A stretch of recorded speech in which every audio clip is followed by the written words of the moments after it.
Guess who's back?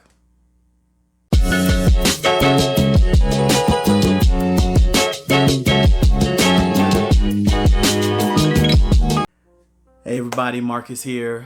Welcome back to Black Boy You Need Therapy. It's been a minute.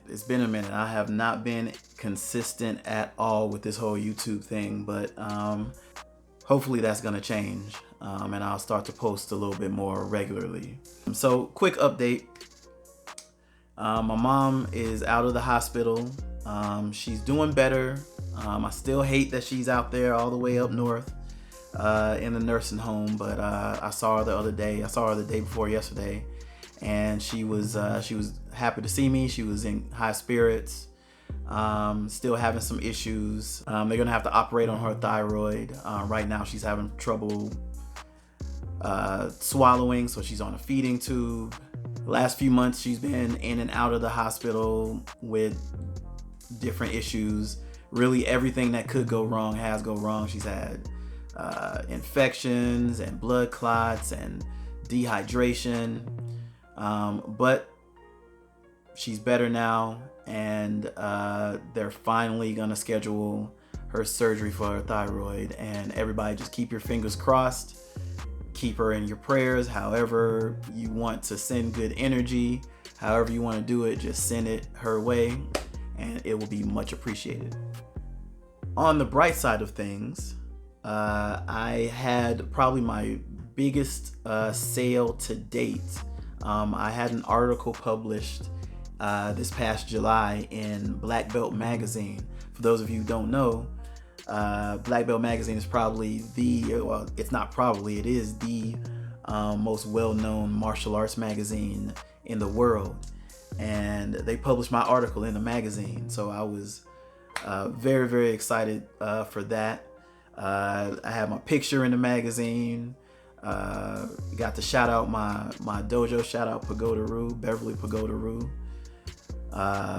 here in Chicago. Got paid, and that's always a good thing. And one part of that I wasn't expecting was an email I got from the editor of the magazine, Robert Young. He sent me an email thanking me for my article, and then he said, P.S. You've given me some of the best writing that I've seen in a while. Make sure if you want to publish another article, you let me know. And man, I wanted to print that out and put it on the wall. Matter of fact, I think I might do that. And so I was super excited about that. And it's just more another example of just when I start to doubt whether or not this whole writing thing is gonna pan out, whether whether it's just a pipe dream. You get something like that from someone who has no reason to say something like that, no reason to be nice.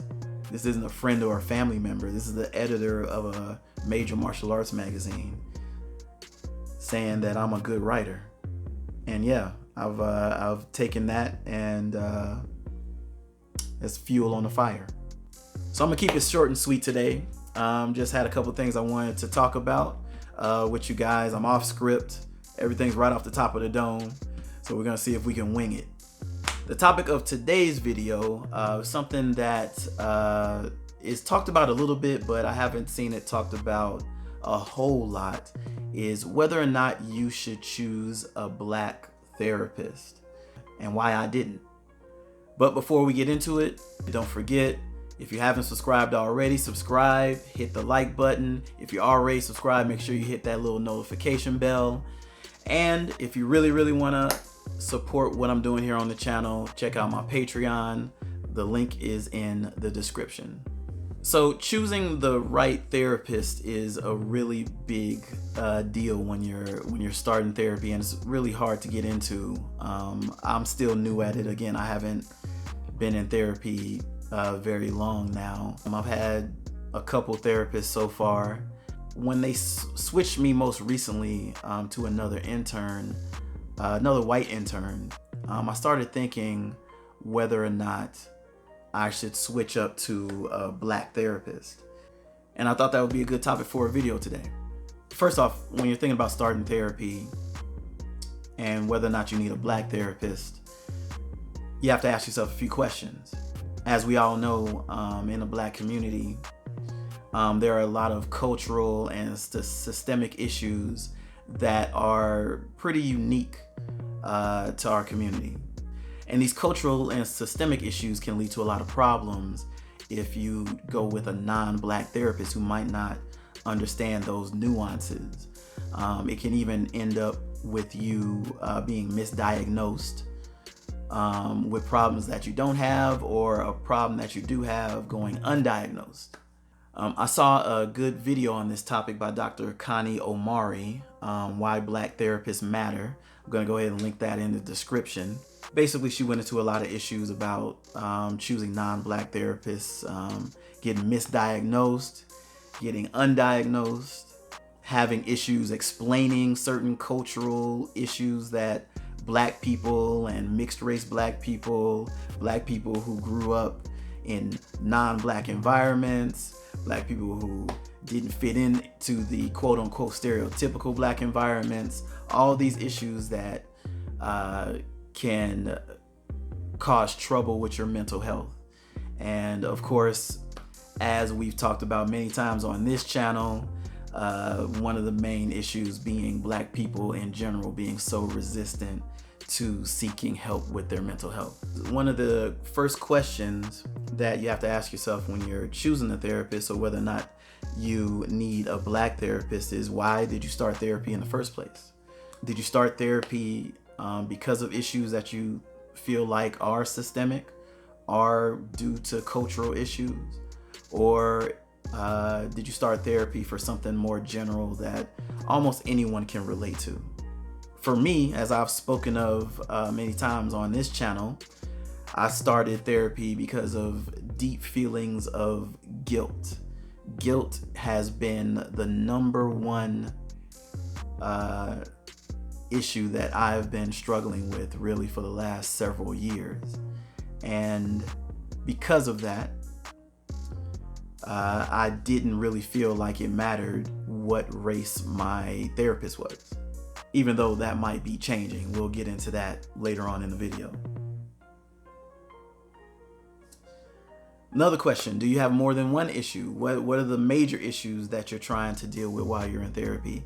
It could be guilt, it could be jealousy, it could be feeling of loss or disillusionment. You could be going through a midlife crisis, quarter life crisis. Are you going through issues of racism, classism, sexism, harassment? What are the major issues, or is it all of the above? Even though I guess it would be really interesting to see somebody who's going through both a quarter life and a midlife crisis. One thing I wish I had known when I started my therapy journey is there are certain things that you need to make sure your non-black therapist can really help you with. And to be honest, the non-black therapists I've had so far in this journey, I don't think really get it. And I've found myself having to explain things a lot and over, which I think is making me lean more towards maybe seeking out a black therapist. But before I get into the reasons why I think I might switch up and get a black therapist, if you do have a non-black therapist, there's a really good video by Islami Day, 6 questions that you should ask your non-black therapist. I think it was a really good video. Again, I'll leave a link to that in the description as well.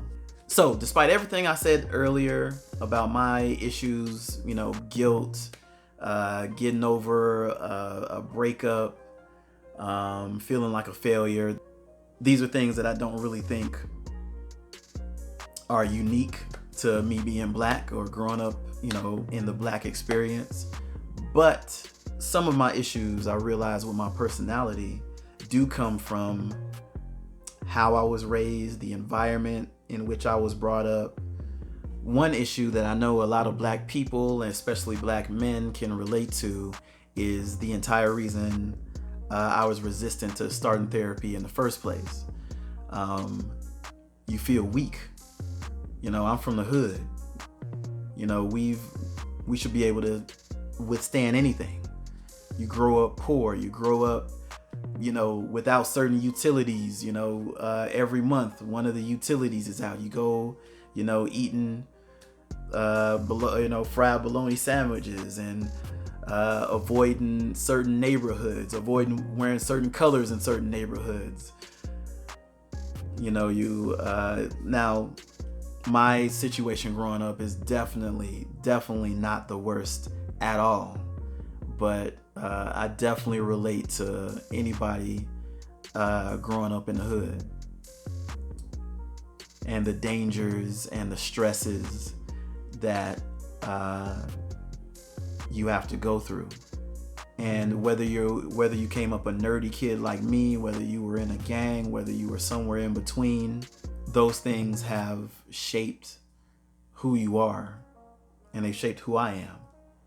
And on the other end of the spectrum, Black people who grew up in non-Black environments, that is a very, very unique situation. And not a lot of people can relate to that. The white people you grew up with can't really relate to it. Black people like myself, for instance, who grew up in the hood, they grew up poor in the hood, but we grew up around other Black people sharing a similar experience. We can't really relate to that. So finding a therapist, a Black therapist who at least has an idea of how that sort of background has shaped you, has shaped your view, your outlook on life, has shaped your mental health. That could be very important. So I think that you have to take all of that into account. And I am very, very much lately taking that more into account than I did before. And I'm getting very close to making a decision as to whether or not I want to continue with non-Black therapists. I think I'm good for now, but I think that might change very, very soon. So that's all I got for you today. Once again, thanks a lot for tuning in. So I'm signing off. And once again, somewhere down the road, let's all find a way to heal.